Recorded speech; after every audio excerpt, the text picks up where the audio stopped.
उत्तर प्रदेश के जनपद मुरादाबाद से इस वक्त न्यायपालिका की स्वतंत्रता को लेकर एक बेहद गंभीर और संवेदनशील मामला सामने आया है, जहां संभल की मुख्य न्यायिक मजिस्ट्रेट के आकस्मिक स्थानांतरण के विरोध में the Bar Association and Library Moradabad ने आज जोरदार प्रतिक्रिया दर्ज कराई है। दरअसल संभल की मुख्य न्यायिक मजिस्ट्रेट के आकस्मिक तबादले ने अब न्याय व्यवस्था पर बड़ा ही सवाल खड़ा कर दिया है। क्या एक ईमानदार आदेश की सजा तबादला बन गई? क्या पुलिस के खिलाफ आवाज उठाना अब जजों के लिए भी जोखिम भरा हो गया है? इन्हीं सवालों को लेकर आज the Bar Association and Library Moradabad ने जोरदार विरोध दर्ज कराया है। The Bar Association and Library Moradabad के हॉल में आज जनरल हाउस की आम सभा का आयोजन किया गया। इस सभा की अध्यक्षता श्री आनंद मोहन गुप्ता अध्यक्ष ने की, जबकि संचालन श्री कपिल गुप्ता महासचिव द्वारा किया गया।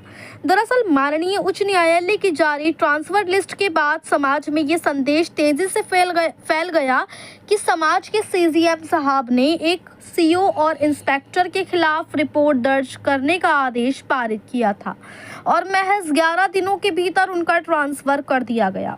इसमें आनंद मोहन गुप्ता जी ने अपनी प्रतिक्रिया देते हुए कहा कि सामान्यतः तबादले मार्च के बाद होते हैं, लेकिन इस असामान्य समय पर हुआ ट्रांसफर कई संदेह खड़ा करता है। बार एसोसिएशन का आरोप है कि इससे न्यायपालिका की स्वतंत्रता, निष्पक्षता, गरिमा और आम जनता के न्याय पर विश्वास पर गहरा आघात पहुंचा है।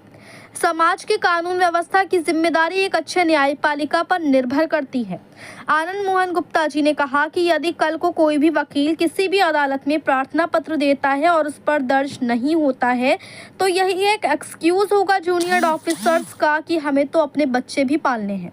इससे लोगों का न्यायपालिका पर से विश्वास खत्म हो जाएगा और इस तरह से होता रहा तो सारा काम पुलिस के हाथ में ही रह जाएगा। वकीलों का तो कोई काम ही नहीं बचेगा। ये गलत समय पर लिया गया बिल्कुल गलत निर्णय है, जिससे समाज पर बहुत बुरा असर पड़ रहा है और इसका वकीलों के प्रोफेशन पर भी एक गलत नकारात्मक प्रभाव पड़ रहा है और आम नागरिकों के मन में ये धारणा बनती जा रही है कि न्यायपालिका पर दबाव डाला जा रहा है। अगर यही हाल रहा तो पुलिस पूरी तरह बेलगाम हो जाएगी और न्यायालय की भूमिका कमजोर पड़ जाएगी।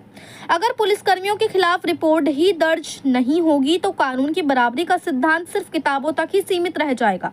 सभा में सर्वसम्मति से ये भी मांगे की गई हैं कि माननीय उच्च न्यायालय इलाहाबाद के मुख्य न्यायमूर्ति को इस पूरे घटनाक्रम से अवगत कराया जाए। ये ज्ञापन माननीय जनपद न्यायाधीश मुरादाबाद के माध्यम से प्रेषित किया जाएगा। संभल के मुख्य न्यायिक मजिस्ट्रेट के आदेशों की अवहेलना करने वाले, बयान देने वाले अधिकारी के विरुद्ध भी माननीय उच्च न्यायालय द्वारा स्वतः संज्ञान लेकर अवमानना की कार्रवाई की जाए और मुख्य न्यायिक मजिस्ट्रेट के आदेशों के अनुपालन में तत्काल रिपोर्ट दर्ज कराने का भी निर्देश जारी किया जाए। और आनंद मोहन गुप्ता जी ने कहा कि इस मामले में तत्काल एफआईआर दर्ज कराई जाए। सभा में यह भी निर्णय लिया गया है कि यदि इस मामले में शीघ्र कोई संतोषजनक कार्रवाई नहीं होती है तो आगे की रणनीति पर पुनः विचार किया जाएगा। अब सवाल यही है, क्या न्याय देने वालों पर दबाव बनाया जा रहा है? क्या कानून सबके लिए बराबर है या वर्दी वालों के लिए अलग नियम? फिलहाल सबकी नज़र माननीय उच्च न्यायालय के अगले कदम पर टिकी है। आज की जनरल हाउस सभा को फिलहाल स्थगित कर दिया गया। अब देखना ये होगा कि उच्च न्यायालय इस गंभीर मुद्दे पर क्या रुख अपनाता है। मुरादाबाद से परवेज अंसारी की रिपोर्ट। मीटिंग को लेकर क्या निर्णय लिया गया आपने?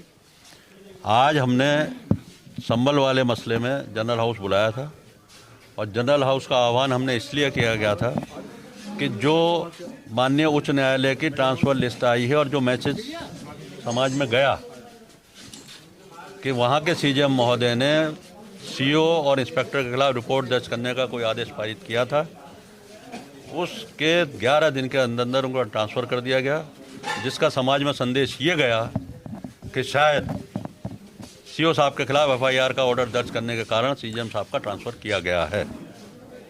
और ये इस बात से भी स्पष्ट है कि ये 11 दिन के अंदर कर दिया गया। ये ज़रूर है कि अपनी फेस सेविंग के लिए उसमें 14 या 13 जजेस के नाम और जोड़े गए हैं, लेकिन हम ये जानते हैं कि ये समय कोई ट्रांसफ़र्स का नहीं है, ना कोई प्रमोशन की लिस्ट है ना ट्रांसफ़र की लिस्ट है। ये जो रेगुलर ट्रांसफ़र्स होते हैं ये अप्रैल मई में होते हैं, मार्च के बाद होते हैं। फिलहाल जनवरी में कभी ट्रांसफ़र, हमारी भी वकालत लगभग 45 साल की तो हो ही गई होगी। तो क्या दबाव था ये जिस तरह ये मिठाई है क्या? हमें नहीं मालूम क्या दबाव है। हमारा केवल विरोध ये है कि माननीय उच्च न्यायालय के इस निर्णय से न्यायपालिका की गरिमा को ठेस लगी है।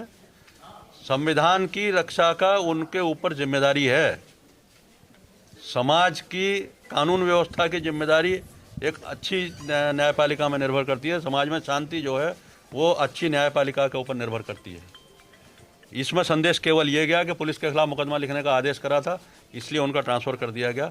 हम इस बात का, क्योंकि कल को कोई भी वकील अगर किसी भी अदालत में कोई प्रार्थना पत्र देता है और उस पर दर्ज नहीं होता तो यही एक एक्सक्यूज़ होगा जुडिशल ऑफिसर्स के लिए कि साहब हमें अपने बच्चे पालने हैं। तो ये तो फिर हमारा तो प्रोफेशन ही खत्म हो जाएगा। हमारा प्रोफेशन खत्म हो जाएगा, समाज का न्यायपालिका पर से विश्वास खत्म हो जाएगा कि हम काहे के लिए जाए। फिर तो पुलिस के हाथ में सब कुछ रह गया। जो कुछ भी तय कराना पुलिस से करा लेंगे। तो क्या मांग करें? तो हमने ये प्रस्ताव पारित किया है, जनरल हाउस ने सर्वसम्मति से प्रस्ताव पारित किया है कि हम माननीय उच्च न्यायालय को इस मामले में एक विरोध पत्र जनपद न्यायाधीश महोदय के माध्यम से भेजेंगे कि ये गलत समय पर लिया गया गलत निर्णय है, इसका समाज में संदेश अच्छा नहीं गया है और इसका हमारे प्रोफेशन पे भी विपरीत प्रभाव पड़ रहा है। जनता जो है एक न्याय के अंदर भरोसा करती है, न्याय के नहीं। वकील लोग उसको न्याय दिलवाते हैं। जनता का जब विश्वास ही न्याय अदालत से और समाज का ये बहुत बड़ा विश्वास का संबंध है। जो आदमी कभी ज़िंदगी भर भी कचहरी नहीं आता, अदालतों में नहीं आता, वो भी लोगों को यही बात कहता कि ठीक है मैं तुम्हें कचहरी में देख लूँगा, मैं अदालत में देख लूँगा। ये विश्वास हमारा इस बात से ठेस पहुँच रही है जब हम ये देखते हैं कि एक पुलिस वाले के खिलाफ, अरे भाई हम कानून के समक्ष समानता की बात करते हैं, equity before law. Equity before law क्या है? जब हमारे खिलाफ रिपोर्ट होगी तो एकदम दर्ज हो जाएगी, पुलिस के खिलाफ रिपोर्ट होगी तो दर्ज नहीं होगी। क्यों नहीं होगी? हमने ये भी प्रस्ताव पारित करा इसमें कि जिन्होंने न्यायालय के आदेश के खिलाफ बयान दिया उस अधिकारी के खिलाफ अवमानना की कार्रवाई होनी चाहिए और ये एफआईआर तुरंत दर्ज की जानी चाहिए। वहाँ के कप्तान साहब ने कह रहा मैं एफआईआर नहीं कर पाऊंगा। नहीं करेंगे, हम उनसे कुछ नहीं कह रहे, वो करें या ना करें। हम कह रहे हैं माननीय उच्च न्यायालय से कि जिन्होंने न्यायिक आदेश के विरुद्ध ये बयान दिया है उनके विरुद्ध अवमानना की कार्रवाई होनी चाहिए। तो अगला कदम आपका क्या रहेगा अब इसमें? अगला कदम अब हम तय करेंगे। पहले हम इस पर अपना जो विरोध प्रदर्शन है वो भेजेंगे। माननीय जनपद न्यायाधीश महोदय के माध्यम से हम अपना विरोध पत्र माननीय उच्च न्यायालय को प्रेषित करेंगे और उनसे शीघ्र अतिशीघ्र उसके समाधान की अपेक्षा करेंगे। धन्यवाद। उसके बाद हम अपना अगला निर्णय तय करेंगे।